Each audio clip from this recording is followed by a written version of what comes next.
Veamos ahora los factores de virulencia de Escherichia coli entero hemorrágico, que es donde habíamos quedado la clasificación anterior. Recuerden que teníamos 6 categorías de Escherichia coli, entonces ahora vamos a ver detenidamente cómo interaccionan cada uno de estos microorganismos con el epitelio intestinal. Como vemos acá, en Escherichia coli enteroinvasivo, esta bacteria tiene la capacidad de invadir la célula intestinal, tiene proteínas de secreción, que son las proteínas IPA, que están codificadas por unos genes que se encuentran en un plásmido, o sea, son extracromosomales, y el fenotipo invasor también interviene en otras proteínas, como la IPA B, D y C. ¿Cómo es la patogénesis? Escherichia coli enteroinvasivo puede, como dice su nombre, invadir o ingresar en la célula intestinal. Estas células inducen la polimerización de actina, producen la desconexión de la actina del citoesqueleto, forman ondulamientos en la membrana, lo que les favorece el ingreso a la célula. Fíjense cómo esta célula puede ingresar, multiplicarse dentro de la célula intestinal y luego invadir y diseminarse a las células vecinas. De esta manera, ¿qué características va a tener esta diarrea? Que como se liberan sustancias proinflamatorias, va a ser una diarrea con sangre, mucus, como vemos acá, y leucocitos. En el caso de Escherichia coli enteroinvasivo, los test pueden ser fenotípicos y genotípicos. Los test fenotípicos ya no los utilizamos más porque se realizan con animales, y los test genotípicos consisten en detectar los genes de virulencia por técnicas como sonda o reacción de polimerasa en cadena. Luego tenemos Escherichia coli enterotoxigénico. Fíjense cómo la célula se acerca a las microvellosidades del epitelio intestinal, se adhiere, como hemos dicho, y una vez que se adhiere, libera las toxinas, que son las que ingresan al interior de la célula. Tenemos dos toxinas que están codificadas en plásmido, que son la toxina termolábil y la toxina termoestable, y estos genes que intervinieron en la adhesión, estos genes que codifican para fimbrias de adherencia, que son los genes para las fimbrias CFA. Luego, estos factores de virulencia en conjunto serían entonces las fimbrias, las toxinas. Veamos cómo actúan estas toxinas. En el caso de la toxina LT se une a un receptor que es un gangliósido que se encuentra en el epitelio intestinal, es endocitada, activa la adenylatociclasa, incrementa los niveles de AMC intracelular, lleva a la fosforilación de la membrana apical de la célula y aumenta la secreción de cloro, inhibe la absorción del cloruro de sodio y por lo tanto drena agua y se produce una diarrea de tipo osmótica. En el caso de Escherichia coli enterotoxigénica de tipo ST, o sea, la termoestable, se une a un receptor, que es la globotriostilceramida, se internaliza, activa la guanilato ciclasa, como dijimos, aumenta los niveles de GMP cíclico intracelular y estimula la secreción de cloro y se produce una diarrea de tipo líquida. En el caso de Escherichia coli enterotoxigénico, también tendríamos test fenotípicos que consisten en inoculación en animales como el conejo o ratones lactantes, totalmente en desuso, y test genotípicos que también mediante sondas de DNA o reacción de polímeros en cadena detectaremos los genes codificadores de las toxinas termolábil y termoestable. En el caso de Escherichia coli enteroagregativo, fíjense cómo lo que ustedes pueden observar en esta imagen es que se produce un borrado total de las microvellosidades. Por eso la célula intestinal adquiere la famosa forma de copa, y en la superficie de estas microvellosidades se deposita una gruesa capa de mucus o biofilm que hace que, en conjunto con esta pérdida estructural, la célula intestinal deje de cumplir su función. Vemos que tenemos como factores de virulencia estructuras fimbriales, que son las que les van a permitir adherirse, y también está descrita la participación de toxinas. Fíjense cómo entonces esta bacteria tiene una adherencia inicial junto con otras bacterias, se agregan entre sí y luego a la célula intestinal se forma la típica forma de copa, se produce mucus, hay una colonización permanente y una elaboración de toxinas. Hay un daño celular, cortamiento de las microvellosidades, necrosis, exfoliación celular, y como consecuencia de todo esto se produce una diarrea persistente, que es una diarrea acuosa, secretoria, mucoide y sin sangre. Lo que pasa es que estos niños tienen una diarrea que a veces dura más de 2 semanas, por eso tenemos que estar muy pendientes de la rehidratación oral. En el caso de Escherichia coli enteroagregativo, fíjense, esta es una microscopía electrónica, como vemos que las células se adhieren entre sí y a la superficie de las células F2. Y luego tenemos test genotípicos que por sondas o PCR vamos a detectar plásmidos que codifican, genes que están en plásmidos que codifican para estas fibras de adherencia. En el caso del adherente difuso, lo que es típico es observar prolongaciones en formas de dedos, de manera tal que la bacteria quede englobada por estas prolongaciones y al extenderse las microvellosidades intestinales se altera la funcionalidad de la célula. Otra vez podemos hacer microscopía electrónica y ver cómo están distribuidas las bacterias en forma difusa en la superficie de las células F2, o bien por biología molecular podemos detectar genes que están en plásmidos que codifican para la fibra 1845, que es típica para estas bacterias. En el caso de Escherichia coli enteropatógeno, vemos que tenemos pilis, bundle forming pilis, que son los que permiten que esta célula se acerque, la bacteria se acerque a la célula intestinal. Luego intervienen proteínas clave que se denominan proteínas secretorias y otra proteína clave que es la proteína intimina, que es la que tiene una participación directa en esta unión directa o estrecha entre la bacteria y la célula intestinal.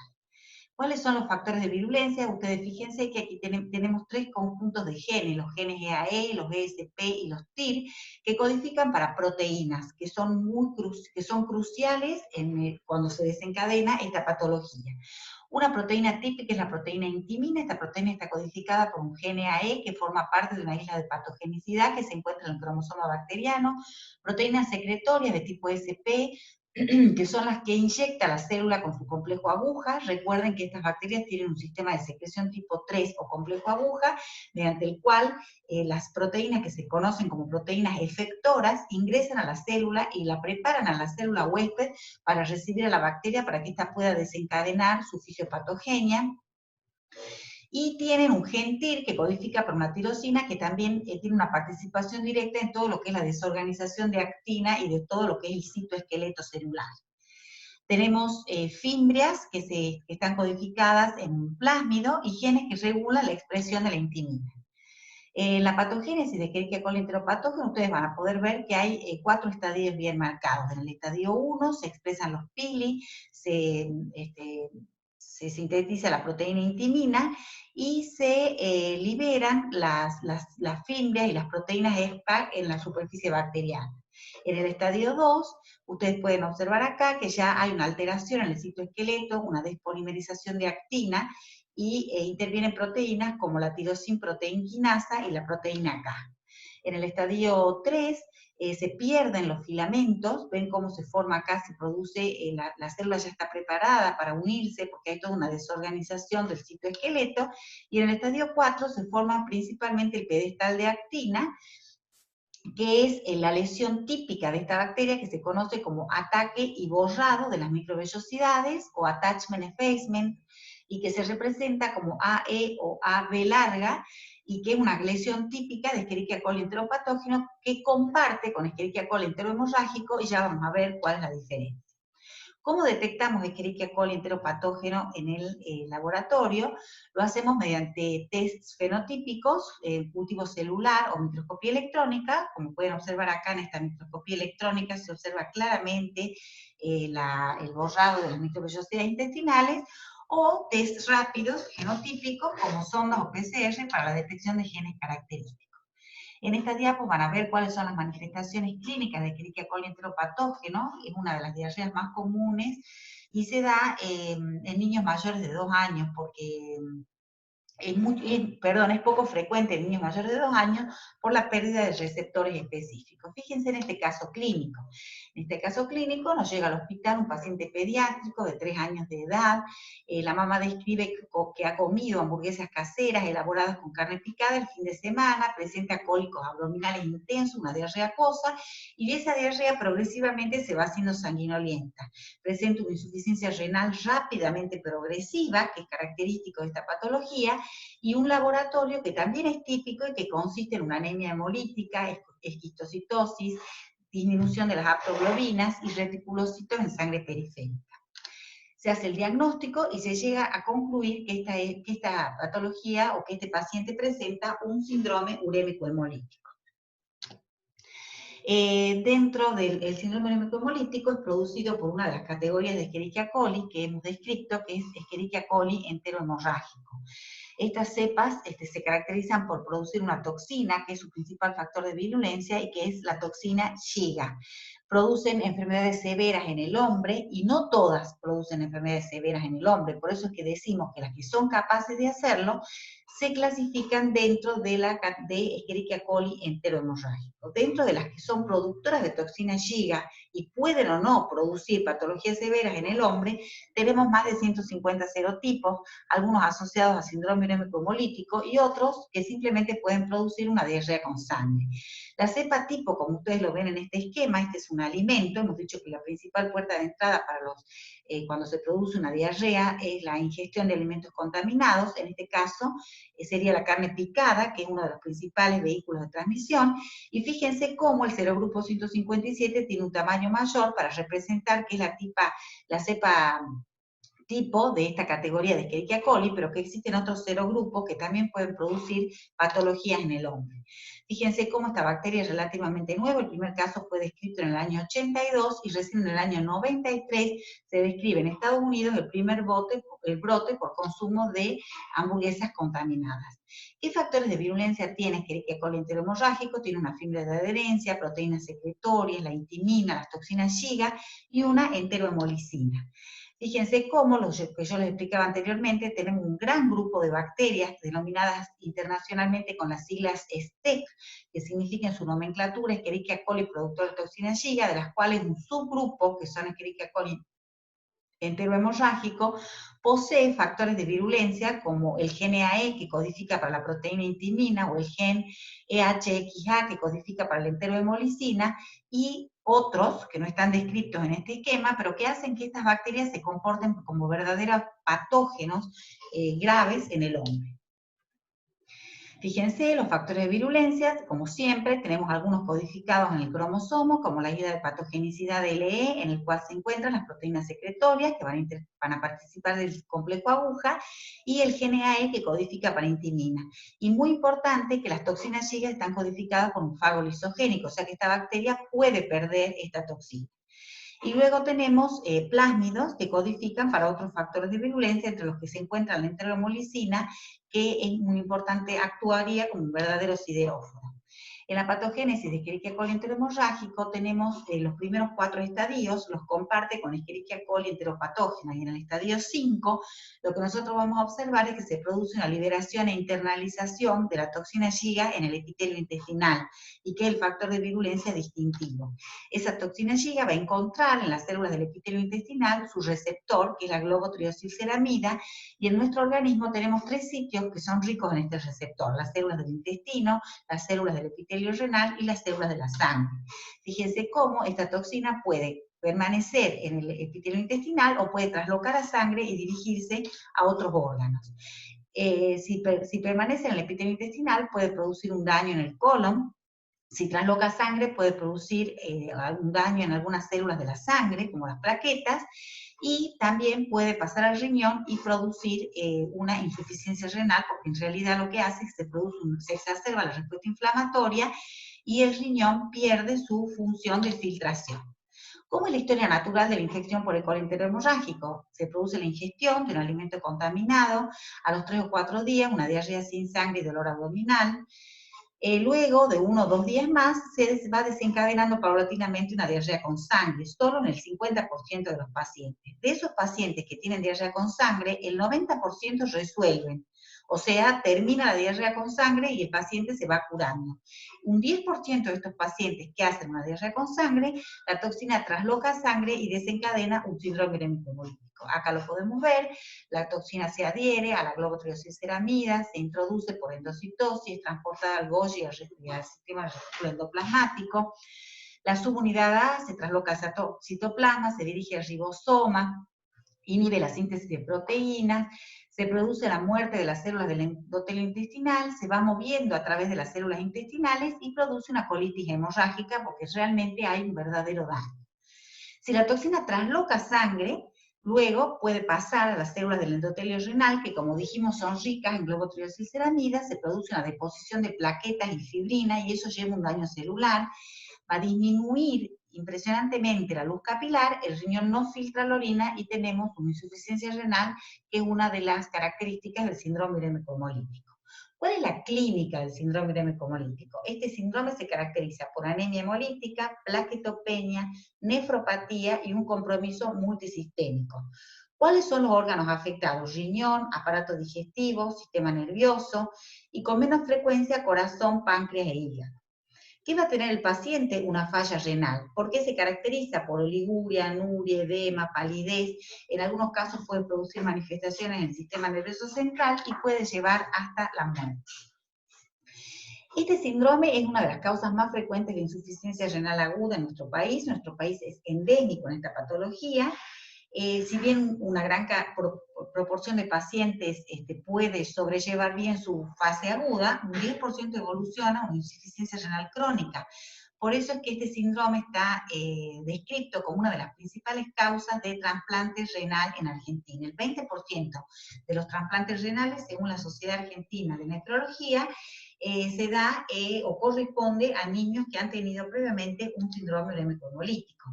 Como dijimos anteriormente, no todas las cepas tienen la misma patogenicidad. Por eso, los Escherichia coli productores de toxina Shiga se han dividido en 5 patotipos de acuerdo a su capacidad de producir una enfermedad severa en el hombre. No es esto estricto, pero se conoce, Karmalik es un gran estudioso y el que descubrió esta toxina, o la interacción, o la asociación entre esta toxina y síndrome urémico, describe que hay ciertos serotipos que más comúnmente están asociados a una enfermedad severa en el hombre. Fíjense cuáles son las zonas endémicas, y vamos a ver que en Argentina tenemos más de 400 casos por año. ¿Cuáles son los factores de riesgo? Los factores de riesgo para esta patología es que ya sabemos, está transmitida por alimentos, comer carne mal cocida, comer en reuniones sociales donde no hay una buena manipulación de los alimentos. La transmisión puede ser persona a persona, por ejemplo, de un niño con diarrea, puede ser en contacto con animales, y dentro de los factores del huésped se ha visto que tienen mayor posibilidades de infectarse los pacientes del sexo femenino. Los reservorios para esta bacteria, el principal reservorio es el ternero joven. Fíjense cómo el ternero joven es totalmente asintomático y tiene esta bacteria en su intestino. Cuando se produce en el momento de la faena, cuando el ternero está listo para faenar, o cuando va a faena, el ternero defeca, entonces toda la carcasa de la carne se contamina con materia fecal. Si no se siguen todas las normativas o los puntos críticos correctos en todo lo que es el proceso de faena, la carne, como media res, puede salir finalmente contaminada de ese frigorífico. Si nosotros cocinamos un corte de carne intacto, la temperatura es altísima y la bacteria se elimina de la superficie de la carne. Pero en el caso de carne picada, por eso decimos que es el principal vehículo de transmisión, todas las bacterias que están contaminando la superficie de la carne se interiorizan. Y en esta carne picada, si preparamos una hamburguesa y la cocción no es suficiente en el interior de la carne, entonces vamos a ingerir un alimento que está contaminado con la bacteria productora de toxina Shiga. ¿Qué es lo que está sucediendo actualmente? Tenemos lo que se conoce como visión integradora o una sola salud, donde intervienen instituciones internacionales que consideran que no podemos separar las patologías por lo que pasa en el hombre, lo que pasa en el medio ambiente y lo que pasa en el animal, sino que hay una sola salud en la que intervienen hombre, animal y medio ambiente, y que se corresponde con el famoso dicho de la granja a la mesa. ¿Qué sabemos del síndrome urémico hemolítico? Es la única enfermedad de transmisión alimentaria de características endémicas en Argentina. Argentina tiene la tasa de incidencia más alta del mundo, afecta a 400 personas, en su mayoría niños de 2 a 5 años. ¿Por qué Argentina? El ganado bovino es el principal reservorio, los brotes se dan por el consumo de carne y verduras contaminadas, y Argentina tiene un alto consumo de carne, de 61 kilos por habitante por año. ¿Cómo hacemos el diagnóstico? Primero tenemos que hacer una anamnesis del paciente, en el que le vamos a preguntar la edad, el inicio de los síntomas, qué alimento ha consumido, si está hidratado, si está tomando algún medicamento, etc. Es muy importante hacer la ficha clínica del paciente. Conocer cuáles son los agentes causales de diarrea con sangre es crucial, porque esto va a orientar al tratamiento. No es lo mismo tener una diarrea por Escherichia coli enteroinvasivo, que también nos podemos encontrar en el laboratorio con una materia fecal con sangre, que una diarrea por un Escherichia coli enterohemorrágico, en el que vamos a tener una materia fecal con sangre y en el que está terminantemente prohibido administrar antibióticos, o bien podemos tener una shigellosis, que también nos va a dar una diarrea con sangre, y veremos en qué situaciones se podrá usar un agente antimicrobiano. Entonces veamos cuáles son los agentes, tenemos que tener bien presente cuáles son los agentes causantes de diarrea con sangre y cuáles son los agentes causantes de diarrea sin sangre. Dentro de los Escherichia coli enterovirulentos, los que producen diarrea sin sangre son Escherichia coli enteropatógeno y Escherichia coli enterotoxigénico. Y los que producen diarrea con sangre, los no toxigénicos, como Escherichia coli enteroinvasivo, y los toxigénicos, como Escherichia coli enterohemorrágico. ¿Qué va a pasar? Nosotros, cuando recibamos esa materia fecal en el laboratorio, vamos a tratar de trabajar siempre con las colonias aisladas y vamos a tratar de detectar en estas colonias aisladas los principales factores de virulencia, que serían las toxinas, las fibras de adherencia, etc. Podemos trabajar con métodos convencionales, que ya prácticamente no se usan. Podríamos usar una ELISA, pero no tiene la misma sensibilidad y la misma especificidad que un diagnóstico molecular, donde vamos a trabajar, como dijimos anteriormente, con sondas o reacciones polimerasa en cadena. Fíjense que existen numerosos serogrupos de Escherichia coli y que en un principio se pensó en ubicarlos o en relacionarlos con una determinada categoría. Este concepto ya está totalmente en desuso porque por la gran plasticidad genética que tienen estas bacterias, sabemos que un O6 puede adquirir una toxina Shiga, entonces ya no va a ser más un Escherichia coli enterotoxigénico, va a pasar a la categoría de Escherichia coli enterohemorrágico. O un O144, que es un coli enteroinvasivo, también podría adquirir una toxina Shiga y transformarse en un Escherichia coli enterohemorrágico. Por lo tanto, no podemos establecer una asociación directa entre el serogrupo y la categoría de Escherichia coli. Fíjense que quiero terminar la clase explicándoles cómo podemos llevar a la realidad esta gran plasticidad genética de la que estamos hablando, y es describir el brote ocurrido en Alemania, que se produjo en el año 2011, donde lo que se detectó, se diagnosticó en estos pacientes fue Escherichia coli O104H4. Este brote se extendió a 3 Estados miembros de la Unión Europea, ha causado más de 3.000 muertes. Del total de casos, el 95% fueron reportados en Alemania y la mayoría con residencia a ese país o vínculo epidemiológico de viaje. A partir del 10 de junio, el número de casos notificados ha ido disminuyendo. ¿Qué características describieron este brote? O sea, este brote que se inició en mayo y que en junio comenzó a disminuir, fíjense que duró un corto periodo de tiempo. Tuvo numerosos casos de pacientes con síndrome urémico, o sea, no solamente tuvieron diarrea con sangre que remitió, sino que los llevó a un síndrome urémico.